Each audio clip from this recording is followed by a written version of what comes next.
Dr. and Senator John Barrasso talking last night with Greta Van Susteren about the implementation of Obamacare. And to talk a little bit more about that, we bring you from the right and the left. Let me introduce the left first. Tony Welch, former DNC press secretary, and from the right, Ford O'Connell. You can follow these guys on Twitter, at Ford O'Connell, and at T, like drinking tea, Dubs.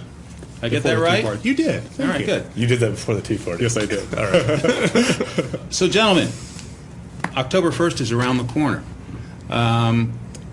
What are we thinking in terms of the implementation of the Affordable Care Act? It makes sense. If you've got to take some extra time to get it right, take the time. Get it right. We'll all be appreciative. How long did the folks over at Democrat HQ come up with that line? That was me on the way here. Time. Look, we've had, 12 provisions that have been delayed, basically rewritten, and these are major provisions. The employer mandate, the current signing with the government and the insurance providers. Look, it's not looking good right now. We've got more than bumps in the road. This thing is a train wreck, but it's clear that the American public hated the previous way that health insurance was done. And to some extent, we do have to stop playing politics and we have to put the American people forward. But for you guys to say that this is a great thing and it's going to work, that's not really happening. I do think that what Republicans need to do is get out there and offer an alternative to this, and then we can get to the bottom line. Republicans fought tooth and nail against it. Right. Haven't offered an alternative, but want to replace it. But have no alternative. Let me speak in complete sentences. Haven't offered anything to replace it. So the point is this. You don't get to, honestly, in this society, rail against something, work hard to undercut it, and then, when you're successful, say with the number of people who actually support it, complain, oh, by the way, this is all messed up because you were a part of that. The time to work on this was at the beginning where it could have come together, and Republicans should have been more involved in it. But what you're talking about, I just nicked the Republican Party, but what you're talking about is taking something that was bad to begin with and now making it much worse and calling that an achievement. And in the president's legacy, that's a joke. There were 3 big promises in there. You could keep your current plan. Well, we know with UPS, some folks can't keep their plan. You said that you were going to improve the quality. We don't know that.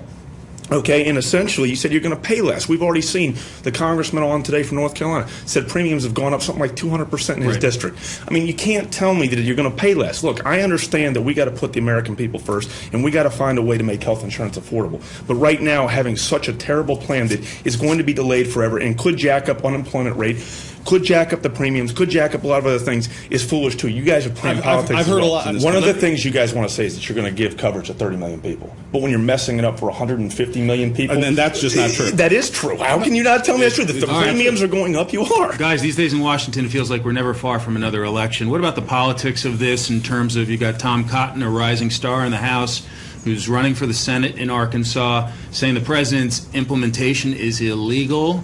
Is this dangerous politics? Is this good politics for the GOP? And I want your response. Well, he's sitting in Arkansas, so it's good politics for Tom Cotton. I don't think that that's going to work for everybody across the line, but given the seats that are up in 2014 and the Senate seats we need in South Dakota, West Virginia, Arkansas, North Carolina, Alaska, and Louisiana, this is sweet music to the voters' ears. Tony, let me say this. By 2016, the Republicans need to come up with a viable alternative if they want to win the White House. So I will agree with you that we need to put forth a better alternative. But for you guys to tell me that this is going to work, if the president picks the Heritage Foundation's essentially health plan, if he bases it on Mitt Romney's health plan, those are things that are workable. But Republicans now are invested in failure because with failure, because it is electoral. It isn't about the 45 million Americans who don't have health insurance. Let me ask you this: you guys both know about communications. Are you surprised that more Americans don't seem to understand Obamacare, and how critical is the communications push over, say, the next 6 weeks, 2 months, 3 months, whatever it is,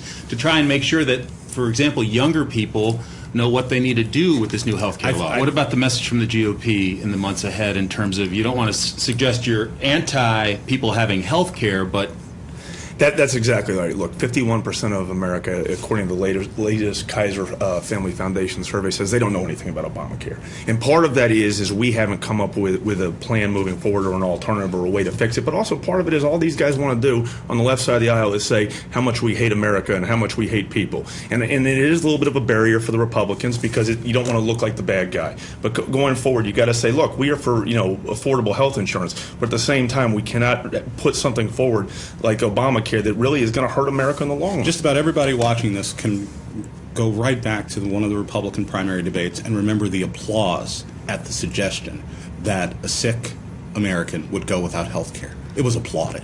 And so there's work to be done on the Republican side. I agree. Don't tell me there isn't work to be done on the Democratic side. But don't pretend that talking point didn't just come out of nowhere. I understand that, but you guys are sitting there not even explaining the Tony, we'll let you guys take this up in the green room afterwards. Thank you, gentlemen. Ford, Tony, thanks very much. And now...